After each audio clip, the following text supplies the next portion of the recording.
Agora, então, para darmos início à palestra da noite, chamamos o convidado, Rony Gabi, para então compor a mesa.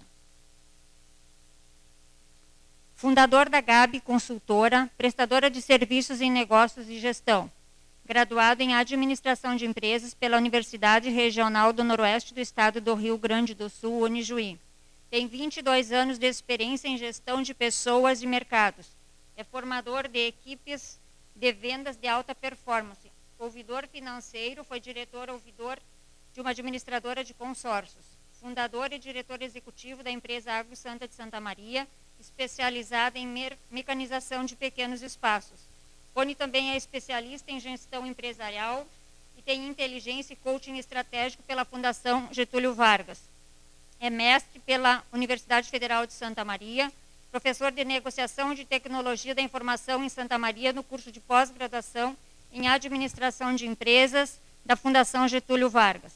Diretor técnico da Câmara de Comércio, Indústria e Serviços de Santa Maria, CACISM, nas gestões 2012 e 2014, 2014 e 2016 e 2016 e 2018. Também diretor regional Centro do Estado do Rio Grande do Sul, da Federação, no período de 2016 e 2018. Membro do Conselho Municipal de Transporte de Santa Maria, também é apaixonado pelo empreendedorismo, é apoiador de novos projetos empresariais, como o Desafio 19, promovido pela Liga de Empreendedorismo 19, gerida por acadêmicos que tem por objetivo conectar a academia com o mercado de trabalho. Lançou em Santa Maria o projeto de treinamento, comunicação, negociação e vendas, junto à Câmara de Comércio, Indústria e Serviços, com o objetivo de melhorar a eficiência e negociação dos participantes que passarem pelo projeto. E como mediador desta noite, então, convidamos para que faça, para compor a mesa, o professor Gilfredo Castanho. Obrigado, professora. Estou de volta. Antes de passar a palavra para o Rony, eu gostaria de posicionar, circunstanciar a presença dele aqui, além da pessoa dele por si só merecer. Essa instituição tem nos seus diversos cursos o chamado projeto pedagógico do curso, mas acima deles, e não entrando em cada profissão, nós temos o nosso PDI, Plano de Desenvolvimento Institucional. Então é o guarda-chuva de toda a instituição. E nesse PDI, que está sendo revisado agora, inclusive, pressupõe que empreendedorismo é um tema transversal e interdisciplinar. Ele perpassa todas as profissões, do curso de medicina em Canoas à administração em Santa Maria. Porque todo profissional precisa empreender. Não importa o profissional que for. E se ele for um excelente profissional e empreendedor, ele tem, o Rony vai falar aqui mais ou menos o que ele tem. Tá? Não é eu que dou a palestra, mas eu quero lembrar que eu já vi vários que têm uma excelente formação acadêmica e não são empreendedores. E isso acaba com uma limitação que poderia ter sido superada. E a UBRA quer, em todos os bacharéis ou licenciados que ela forma, ter pelo menos apontado, se não desenvolvido e feito crescer, essa centelha, essa chama do empreendedorismo. Isso perpassa, então, como eu disse, a todas as profissões. Seja um bom advogado e um empreendedor. Seja um bom fisioterapeuta e um empreendedor. E todos os demais sintam-se citados aí. Rony, bem-vindo. A casa está honrada em te receber.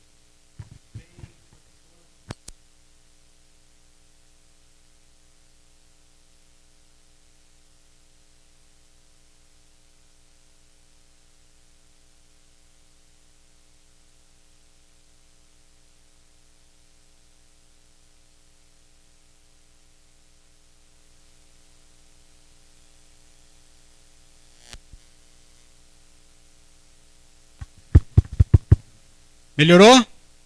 Boa, muito obrigado. Boa noite a todos. É um prazer. Muito bem, show.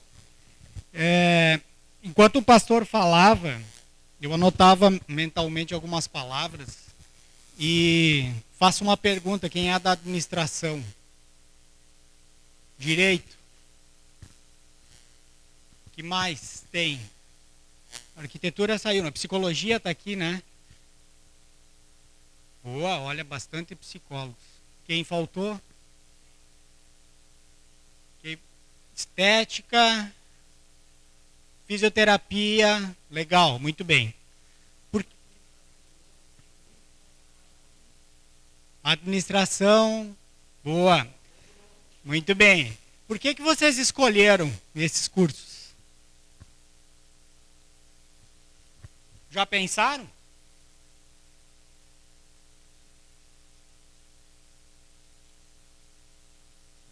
Não, já fizeram essa análise? Por que vocês escolheram? Já? Alguns pensaram, era a mensalidade que dava para pagar, ou era a bolsa. Pensaram? Tá tudo bem, aconteceu comigo também, tá? Na minha época, eu tinha uma decisão, e eu vou contar um pouquinho para vocês algumas histórias, e isso pesou também. Foi uma escolha. E eu aprendi a gostar do primeiro curso e dei o melhor. Então tá tudo bem, tá? Faço uma outra pergunta rápida também.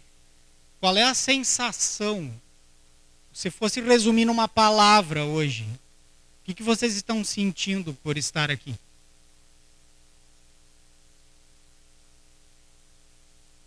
Consegue resumir? Os professores também estão sentindo. Recomeço, muito bem, que mais? Esperança, boa. Que mais? Oportunidade, muito bem. O pessoal da psicologia aí me ajuda. Como é que a gente poderia definir equilíbrio?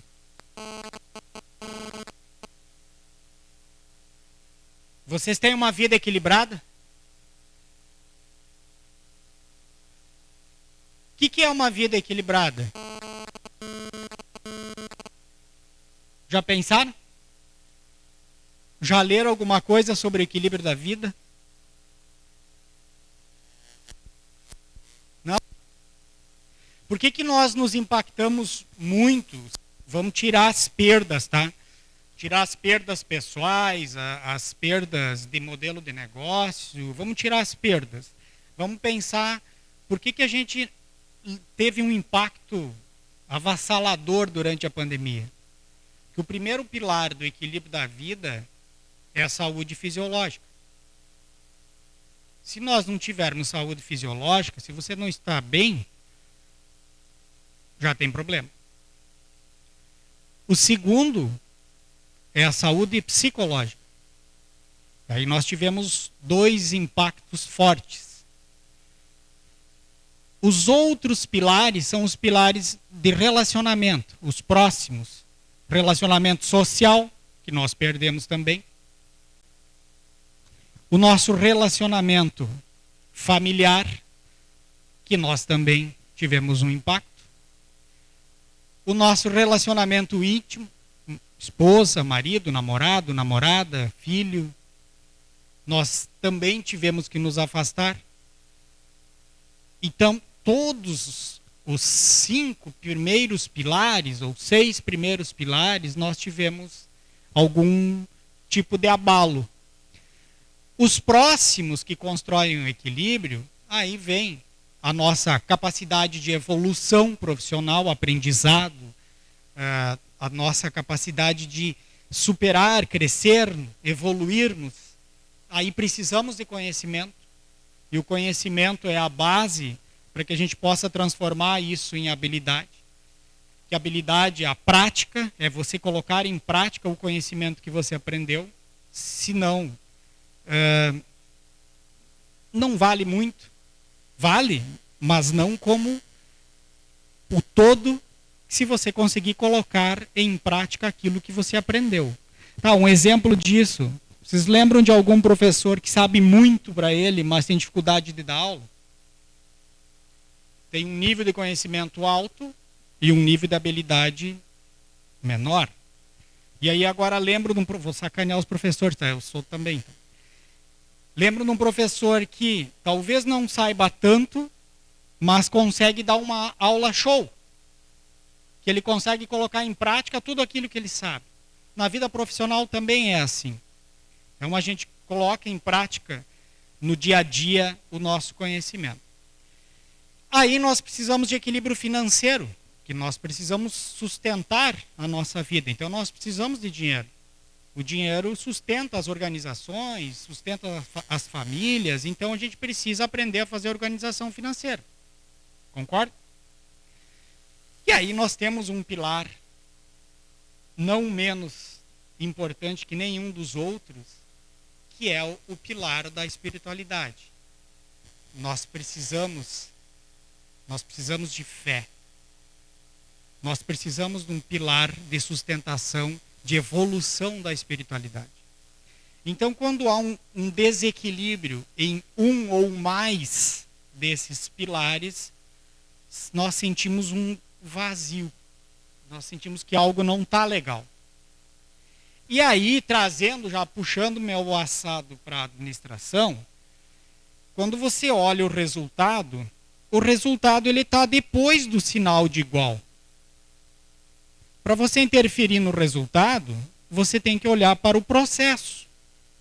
O olhar para o processo vai responder aquilo que nós somos hoje, porque nós somos um produto das nossas decisões.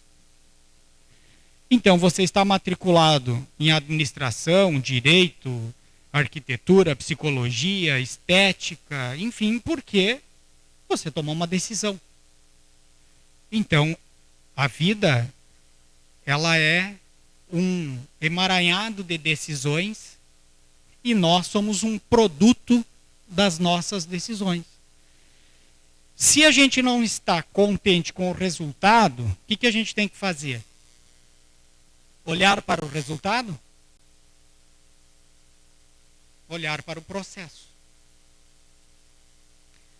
O olhar para o processo e a interferência nesse processo nos fará pessoas diferentes, com resultados diferentes.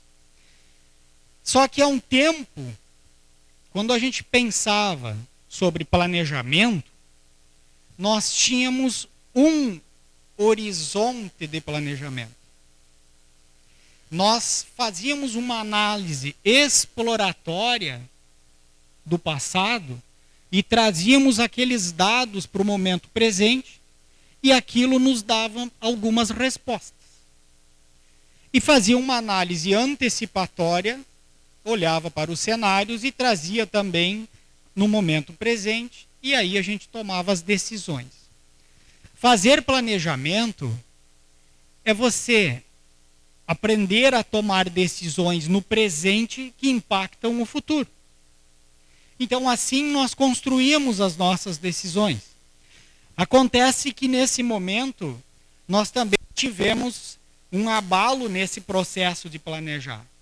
Porque qual é a nossa única certeza? Que vai mudar. Vai mudar. O ensino vai mudar.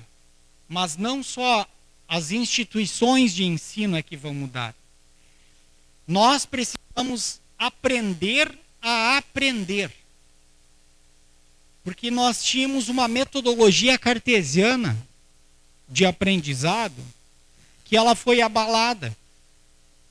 E nós tínhamos uma metodologia de leitura de artigo, leitura de texto, leitura de capítulo, exercício de fixação, prova, prática. E isso foi abalado. Abalado porque nós aprendemos hoje de diversas formas. Pelo YouTube, pelo Instagram, com videoaulas, com leitura, com prática. E a sabedoria entrou em cena nesse novo mercado, a sabedoria da vida, as experiências da vida. E algumas decisões, elas são tomadas, sim, pela capacidade de instinto, pela capacidade de acreditar, pela capacidade de construir um propósito.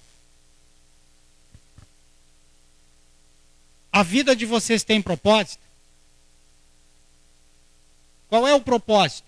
Já conseguiu escrever qual é o propósito? Já pensou? Quando vocês vão estudar, ou se já estudaram lá na administração, missão, visão e valores, para onde é que tu está indo? O que tu está construindo? Qual é o teu legado? Qual é a tua história? O que você vai deixar para a perpetuação? Essas escolhas vão determinar as tuas decisões. Toda vez que você tiver dúvida sobre alguma decisão, olha para os teus valores, olha para a tua missão e olha para a tua visão. Você vai ver, vai ler e saberá a resposta. Então, uma vida sem propósito, uma vida sem missão, uma vida sem visão, você não consegue clareza para saber para onde tu está indo. E aí os resultados, eles poderão ser perigosos. Por quê? Porque você pode chegar num determinado momento da vida e perceber que toda aquela jornada que você deu, o primeiro, o segundo, o terceiro passo, um para trás, um para frente, pode não ter valido a pena. Sabe qual é o maior desafio desse momento? O maior desafio do momento é a gestão do tempo. A gestão do tempo hoje significa conseguir deixar o corpo e a alma no mesmo espaço. Porque nós somos multiconectados. Nós temos vícios. E você imagina a tua vida dividida em quadrantes, e nessa vida tem momentos que você é meio estudante, meio namorado e namorado, marido, mulher, meio profissional, meio amigo. Por quê? Porque a gente não consegue deixar o corpo e a alma no mesmo local. Por quê? Porque a conectividade do mundo nós temos no nosso bolso, que antes era difícil. O conhecimento era transferido pelos livros, pelos monges. Então nós tínhamos que escutar os monges. E poucas pessoas tinham acesso. Hoje o conhecimento está no bolso, no teu bolso. Você escolhe aquilo que você assiste, aquilo que você lê, a música que você escuta. Você escolhe o acesso que você tem a diferentes informações. E tudo isso vai construir e já construiu o que você é hoje. Então percebam que é muito além da sorte. É muito além da sorte. E para justificar um pouco esse tema, muito além da sorte, tem umas passagens vividas que eu vou deixar na biblioteca aqui para vocês, se alguém tiver interesse de leitura, é um presente para a biblioteca. O que aconteceu comigo que tem a ver com essas decisões? Um momento da história, eu sou filho de pequenos agricultores. Meu finado pai, tinha 2,5 hectares de terra. Nós somos em 6 filhos, 6 irmãos. Eu sou do meio. E teve um momento que toda a agricultura é de subsistência. Então a gente plantava arroz, feijão, arroz no banhado, feijão nas encostas, mandioca, batata doce, enfim. Teve um momento que nós estávamos limpando o feijão. E essa história se chama O Sonho na Capina. Nós estávamos limpando feijão. Eu estava mais ou menos na 4ª série do ensino fundamental. Limpava com uma enxada quase que sem fio e andava de pé descalço, até para não bater o fio no dedão. Então o pai já dava a mais velha. Acho também que faltava lima para afiar, então ela era precária. Mas eu ajudava, e era uma necessidade, a gente fazia, isso era normal, tá? Era uma época que as crianças trabalhavam e estava tudo bem, ajudavam na subsistência, e ter 6 filhos era um momento, e era um significado de mão de obra. Então, parece que faz tanto tempo, mas não faz. Hoje eu tenho 48 anos, isso faz talvez uns 40, então. E naquela época, o meu pai semi-analfabeto, e a gente tinha que ajudar. Ia na aula de manhã e ajudava de tarde. E essa lavoura de feijão, que era pequenininha, ficava do lado de uma BR. E aquela BR, aquele asfalto, passava um monte de carro. E naquele momento eu ficava imaginando, pensando, para onde que eles vão? Da onde que eles vêm? Eu não conhecia além da escola. E aquilo me instigava. Olha, eu tenho vontade de conhecer, tenho vontade de sair, tenho vontade de aprender. Eu sabia que naquele momento, aquele local, aquele estilo de vida não encaixava com o que eu tinha vontade de viver. Então, aquele foi para mim um marco, e eu nunca esqueci, foi um momento de decisão, de mudar aquele estilo, aquele padrão de vida, e trazer, tinha alguns irmãos menorzinhos, trazer também os irmãos menores para um outro estilo de vida. Essa história está contada ali, tá? Se vocês quiserem depois se aprofundar, enfim. Esse é um momento que me marcou. Um segundo momento é um momento de escolher para onde ir, o que fazer. Conhecer, buscar uma oportunidade. Eu dependia de algumas pessoas para fazer isso. Isso aconteceu muito cedo. Só tinha um jeito de buscar sobrevivência naquele momento. Era no interior, ou a gente trabalhava para alguém, ou a gente vendia leite, queijo, para poder sobreviver, ter dinheiro. Não passava fome, eu nunca passei fome, tá? E nessa época eu nunca tive dinheiro. Dinheiro para pagar transporte escolar não existia. Então a gente teve que fazer escambo, trocar porco por vaca leiteira com famílias para poder compor 4 ou 5 vacas leiteiras, para poder tirar o leite à mão, vender o leite e ter dinheiro para pagar o transporte escolar.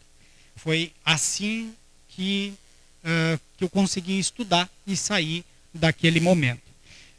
Teve um momento que me marcou bastante, que é um momento que eu estava trabalhando com meu pai, e a gente tinha uma roça de milho, assim, não era do tamanho dessa, mas era uma roça que a gente quebrava milho à mão, e o pai, ele fumava. Meu pai, ele fumou aprendeu com o pai dele. E eu tinha vontade de ser como meu pai. O meu pai, o pai da gente, os pais, são os nossos primeiros líderes. Nós, antes da gente adquirir conhecimento de liderança, nós lideramos com as experiências que nós aprendemos. A primeira experiência que nós aprendemos é a experiência dos pais. Nosso pai, mãe, o jeito que eles nos lideraram, nós trouxemos no nosso aprendizado de liderança, no nosso DNA. Depois a gente teve irmão mais velho, depois nós tivemos os professores, depois nós tivemos o padre, o ministro, o pastor, enfim, e assim nós tivemos experiências de liderança. Essa experiência a gente vem carregando até o momento que nós nos tornamos líderes empresariais, no nosso trabalho, enfim. E se a gente não estudou o processo de liderança, é com esse estilo que nós vamos liderar. E aí a gente pode ser mais autocrático, mais democrático, mais liberal. A gente vai trabalhar os estilos que nós aprendemos na sabedoria da vida. Que aí tem um problema. Quando a gente estudar liderança, nós vamos ver que a academia diz que o melhor estilo de liderar é aquele que consegue flutuar nos estilos de liderança. Ser autocrático quando ele tem que ser, quando precisa ser, com a pessoa que precisa ser e com a demanda que precisa ser. Depois de 5 minutos, ele precisa ser democrático com a mesma pessoa no mesmo dia, com outra demanda. Então, fazer essa flutuação de maneira consciente é o que dá resultado de liderança. Mas o meu pai era um líder. E eu tinha uma vontade de fumar, que nem ele. E ele, com a sua sabedoria, ele pegou uma palha, sem falar nada. Ele levantou, nós estávamos descansando assim na beira do mato. E eu pedi para ele, eu pedi que eu queria um cigarro. Ele levantou, pegou, abriu uma espiga de milho, tirou uma palha, pegou uma faca que ele tinha na cinta, limpou a palha, cortou ela bonitinho, pegou cabelos de milho seco, moeu como se fosse fumo, botou dentro da palha, enrolou bonitinho e me deu. Se tu conseguir fumar todo esse aqui, eu te dou um dos meus. Eu peguei, ele acendeu, eu dei uma tragada. Não experimente fazer isso, tá? Por uns 2 anos eu fiquei com a garganta queimada e aquele amargão de palha. Eu joguei fora, o pai levantou e voltou a trabalhar. Sabedoria, ele sabia o que estava fazendo. Sabia o que ele estava me dando. Ele não precisou falar uma palavra. E ali, para mim, tem uma lição. Os nossos atos valem muito mais do que palavras. Se ele tivesse dito naquele momento, não faz isso, talvez eu teria experimentado. Ele não usou uma palavra, mas a atitude dele me fez ao longo da vida nunca chegar perto de um cigarro. E aquilo me marcou que o que nós fizemos é muito mais importante daquilo que nós falamos. E aí tem um outro detalhe. Quando nós queremos uma profissão, um cargo, um status, um aprendizado, as nossas decisões do dia a dia, as nossas práticas do dia a dia estão alinhadas com essa vontade que você quer?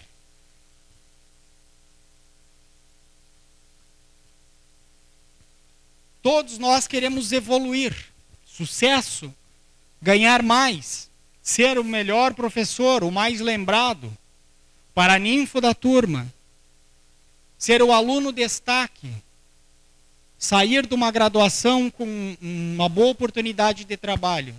Mas será que no dia a dia as nossas decisões, as nossas escolhas mostram isso? Ou é só uma intenção? Para quem já tem filhos ou tem liderados, aquilo que vocês fazem é o que vai ficar.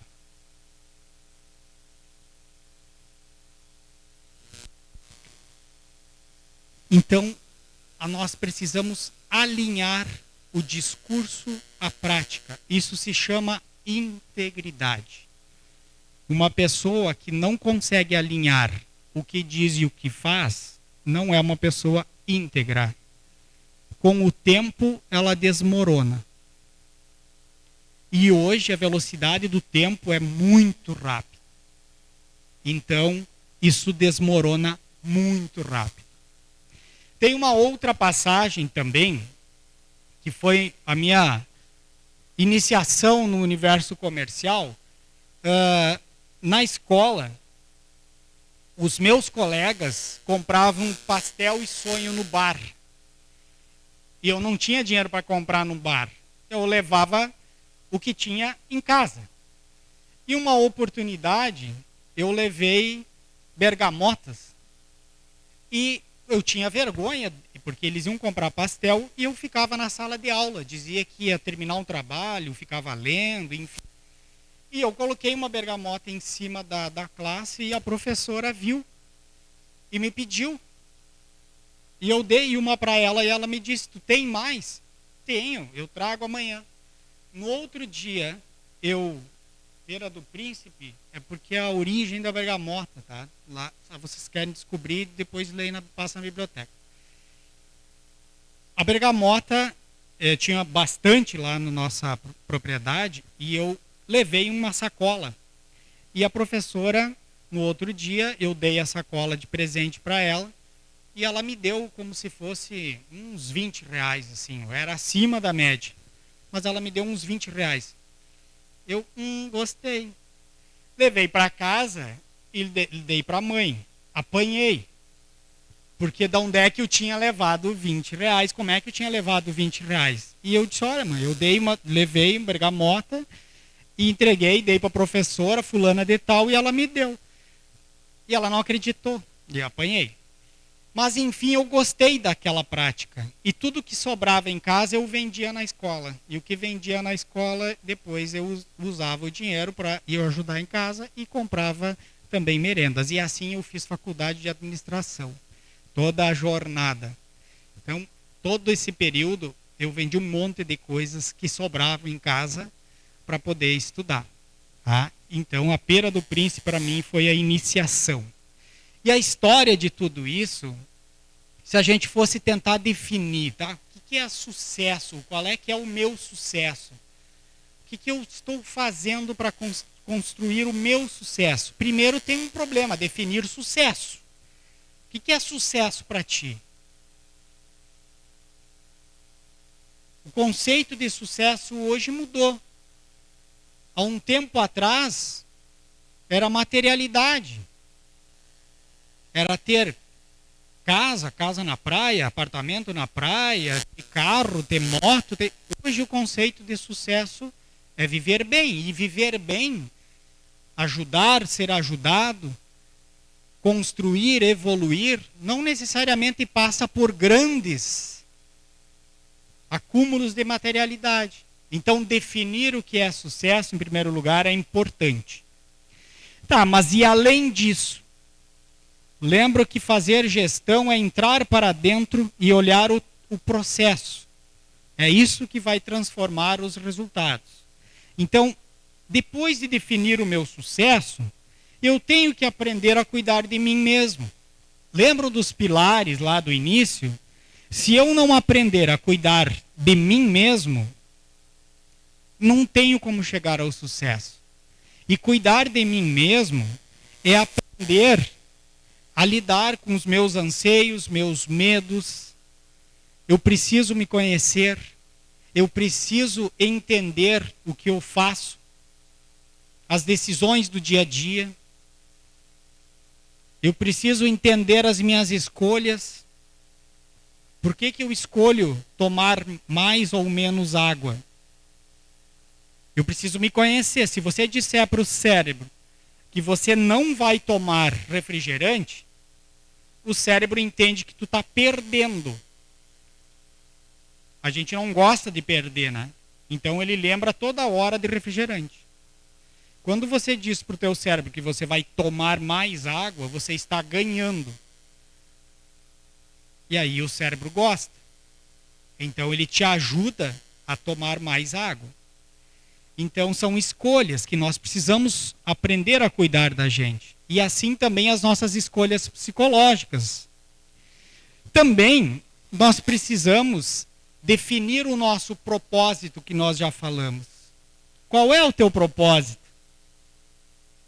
O propósito vai te levar até o teu sucesso. E os momentos mais difíceis que você tiver que passar, é o teu propósito que vai ajudar a superar. Por favor.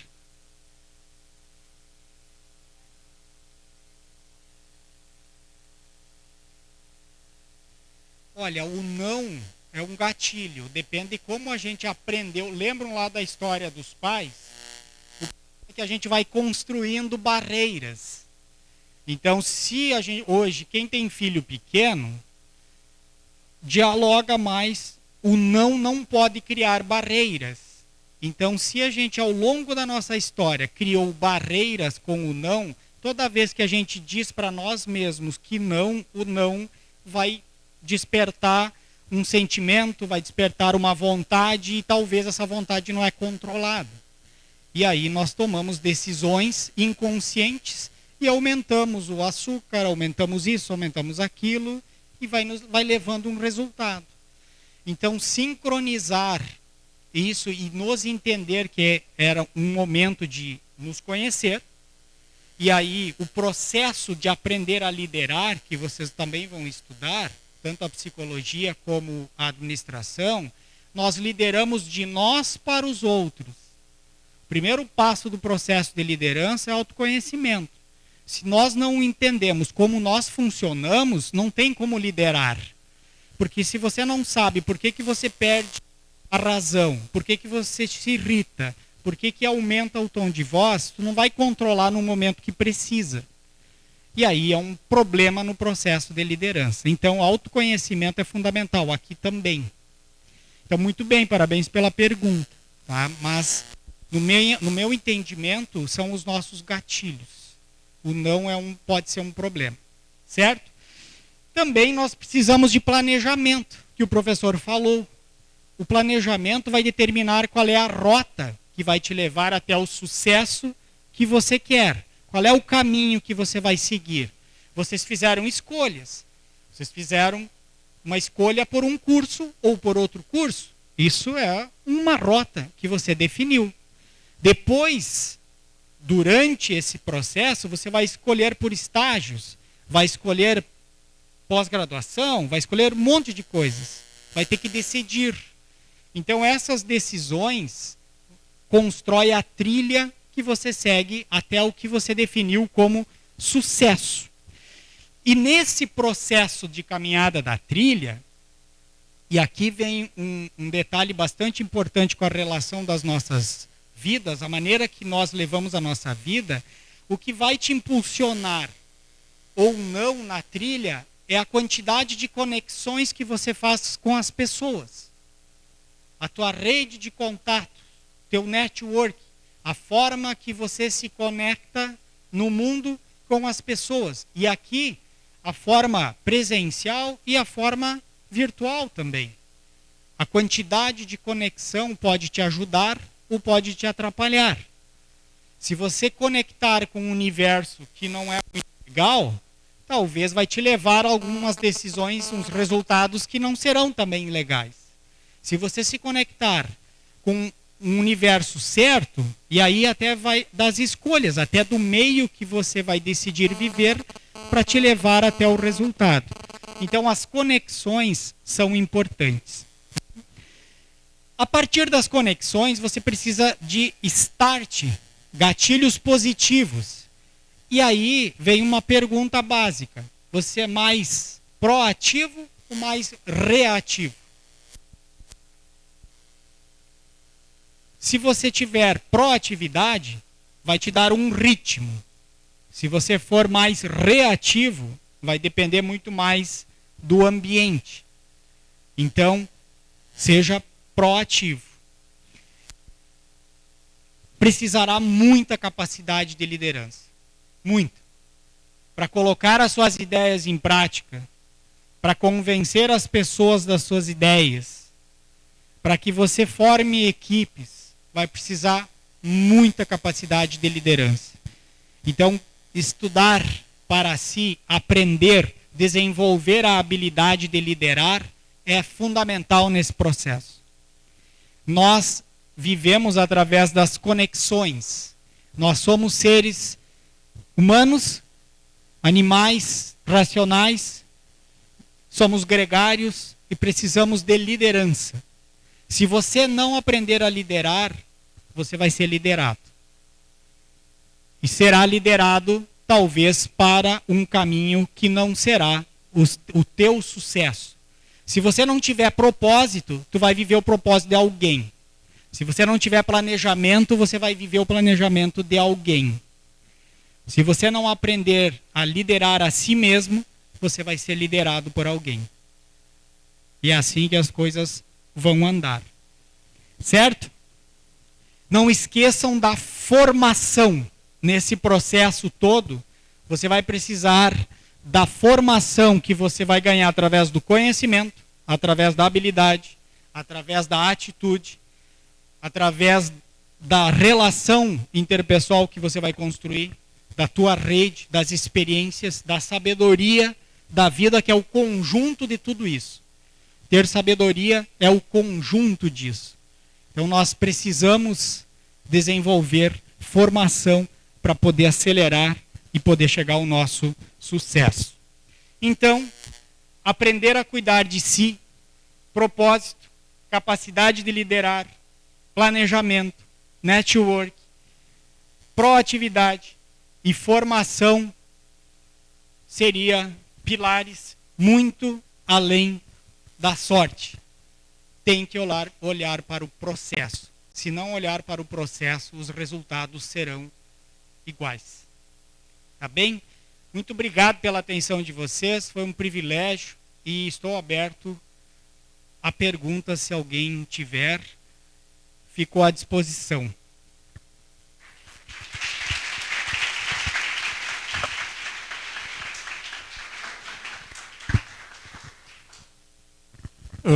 Não vai ter perguntas, porque em função do horário já está no tempo de nós retornarmos para a sala de aula. Mas o Rony vai ficar aqui para conversar com quem tem alguma dúvida, certo? E também quem quiser acompanhá-lo todas as quartas-feiras uma coluna no Diário de Santa Maria, e tu também fazes um programa, né? As quintas-feiras no Sala de Debate, a gente debate alguns temas sobre liderança e gestão. E às quartas-feiras, de 15 em 15, na coluna plural do Diário de Santa Maria, com a temática de gestão também. Então não é todas as quartas, pula uma sempre, desculpa. Certo? Bom, gente, um intervalo e o retorno então para a sala de aula. Muito obrigado.